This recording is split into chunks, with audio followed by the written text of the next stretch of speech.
Are you interested in trying out Punishing Gray Raven, but you're a little intimidated by the new player experience, especially when coming into a gacha game that's a little bit further into its life cycle? Well, look no further, everybody, as today I'm going to walk you through what my strategy would be if I was to start a new Punishing Gray Raven account today. So sit back, relax, and enjoy a few of these tips that I'm going to point you to, and some of them might surprise you. But before we do, make sure to drop a like and subscribe on the channel, guys. I would greatly appreciate that. All right, let's go in and take a look. So the first thing that I would do when coming into Punishing Gray Raven is just to get through the main story as fast as possible. Now, I would always recommend that you still read through the story. It's a little bit slower to start, but it does really ramp up later on, and so you want to do the early reading so you get that impact in later in the story. So I would always recommend that you do that. If you don't want to do that, that's your choice as a player. But I would definitely look to just try and push the story as fast as you can. You get a ton of black card income coming in from the early story of the game, as well as it unlocks all of the other game modes and features that you're going to need to progress your account in Punishing Gray Raven. Now, whenever you're pushing through the story, feel free to kind of raise whatever units you want. You're going to get some free A rank units, as well as you're probably going to get some courtesy pulls on the banners, and you're going to get a couple A ranks along the way. I would say feel free to level any of those characters that you want and that you want to experiment with. Now in the early game is a great time to experiment with certain characters in terms of playstyle to see what you like, because later in the game it becomes a really heavy investment to use those characters in some of the high-end content. So figuring out what characters you like early game is going to help you be more cost effective later game. After you've kind of been doing that, you've been pushing into the story, you're going to be getting some standard banner currency to pull on the banner. I would be doing everything that I can to be pulling on the standard banner with only standard banner currency. As you're progressing early in the game through challenges, achievements, the guide system that you're going to be, underneath another commandant, you're going to be getting a ton of free standard banner currency in the early game. I would say be trying to rush that as fast as you can, because you will have a beginner banner available that you can't see on my account because I've already done it, but the beginner banner is a pity of 40 instead of 60. So you actually save a bunch of currency that you can actually get an S rank fairly quickly through doing that. So I would try and rush that, but I would also stress to not use any black cards on that standard banner. You might be tempted because you want to rush it, do the last couple pulls so you can get that guaranteed S rank character. I wouldn't do it. Stay strong, only use the standard banner currency. You will eventually get to that by rushing those achievements, like I said. So just hold off on doing that and save every black card you can. The reason for that is you're going to be wanting to save all of your black card currency to be pulling on the new premier S rank characters. One of the cool things about Punishing Gray Raven is the new premier banners of the characters that come in have a 100% rate up. No 50-50 here, no 80% or 75% chance here. It is a 100% guarantee if you save up for the characters. So be saving those black cards, because starting now, some insane characters are coming. So we're just finishing up the new Divide patch in Punishing Gray Raven, and we've got the next patch right around the corner. This patch is going to introduce known Arca into the game, who is a new Uniframe that's going to be available. He is a really cool and exciting unit, lightning damage.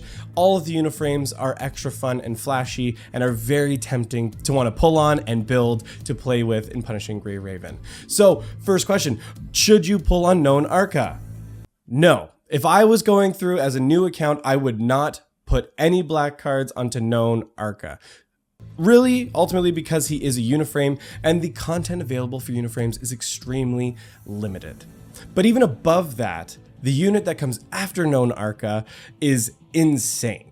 The unit that comes after known Arca is Bianca Obstigma, who is arguably one of the most sought after and highly anticipated characters to come to Punishing Gray Raven. She becomes the new meta DPS unit for the physical comp in Punishing Gray Raven. She has a very exciting playstyle, very flashy, does insane damage, and that's largely because she is a second generation unit of DPS characters. So I would definitely be saving up all black cards that I can to be pulling on Bianca Obstigma. Now, because the first premier unit you're going to be pulling on a new PGR account is going to be Bianca Obstigma as the main DPS, that's really going to set the tone for the first team that you're going to focus on. While in the early game of Punishing Grey Raven, specific team compositions aren't super important and it's a great time to experiment and have fun with the different characters, late game team compositions are very important because it becomes a huge DPS check on some of those higher game modes like Pain Cage and Warzone. When you come in on a new account, you are going to get a beginner S-rank selector. This S-rank selector is going to have a very limited roster of characters. I'm not going to cover them all because there's only one that you're going to choose in this case, and that would be Liv Luminance, because Liv Luminance for a long time is still the meta physical support unit that you should have on your team in Punishing Grey Raven. There's some caveats on that about ascensions and whatnot. We're not going to cover that right now. Ultimately, Liv Luminance on a new account will be huge as she's a flexible support unit that you can use on other teams as well, but is also, like I said, the physical meta support unit that you're going to want to get, and you can get her off the S-rank selector. Something else that people might not know is that within the patch of Bianca Obstigma, we are going to be getting another S-rank selector. And this S-rank selector is going to go all the way up to Luna Laurel. So a unit that's included in that is Rosetta Rigger, who is still the meta physical tank unit in the game, even up to today on the CN side. So within the first month or so of playing, without having to spend $1, you will already have the meta physical team with Bianca Obstigma, Rosetta Rigger, and Liv Luminance. So that by far is going to be the clear team that I would focus on and start building if I was to start a new account today. Those S-rank selectors are just such a cost-effective way to get the units that you need that I cannot make another case for any other meta units or another unit or team that you would want to focus on in the early game for sure. That physical team you can take into pretty much any stage in Warzone or Pain Cage in the earlier stages of it because they're just going to absolutely slap regardless, even without the damage buff. Now, within every patch, there is always going to be a material farming stage that's going to become available, and this is also where I would suggest you get any resources and things that you need to raise those units, and you can also pre-farm for those units coming into this next patch when this stage does become available. Something to always keep in mind, always be focusing on the first stage to get additional event currency. It will not look like this because it's going to be in a different patch. This is from New Divide, but it's all fundamentally the same. We're always going to be farming the first stage for the currency, using that currency in the event shop to get any of the memories and resources that you need to raise those characters fairly quickly. That's going to take you a lot to grind through all of the existing content, to get all the units you need for your first metaphysical comp. That's going to take you a long time to get those characters up to snuff and be really pushing some of the content. So long term, where I would progress from there is I would not pay attention to any of the previous S-rank units, and I would just be looking at the coming second gen units. From here on out in Punishing Grey Raven, we basically alternate between a patch where you can save black cards and then a patch where you're gonna be spending them. We've just completed the patch with Karenina Sire and going into the patch with Known Arca, and this is considered a skippable patch. Like I said before, I would not be pulling on Known. So actually coming in right now is a great time for you to come in, get all those early game black cards and farm for this whole patch and save those black cards to go into Bianca Obstigma, where you're going to be able to pull for her.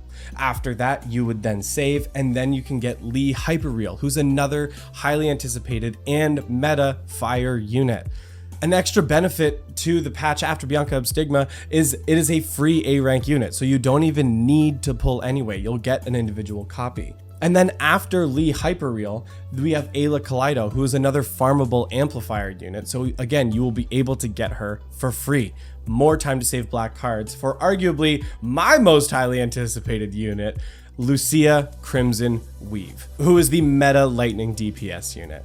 And from there, guys, that's kind of the pattern that you'll take moving forward, is you would base any other character building or team decisions, I would say, around those units: Bianca Obstigma, Lee Hyperreal, and Lucia Crimson Weave. And from there, you've got the physical, fire, and lightning DPS teams that you can focus on if you really want to as well. Ayla Kaleido is part of the ice meta team, so you could start to branch into that as well. But those would be the teams that I would focus on, and that would be my strategy for getting there from the early game to the late game.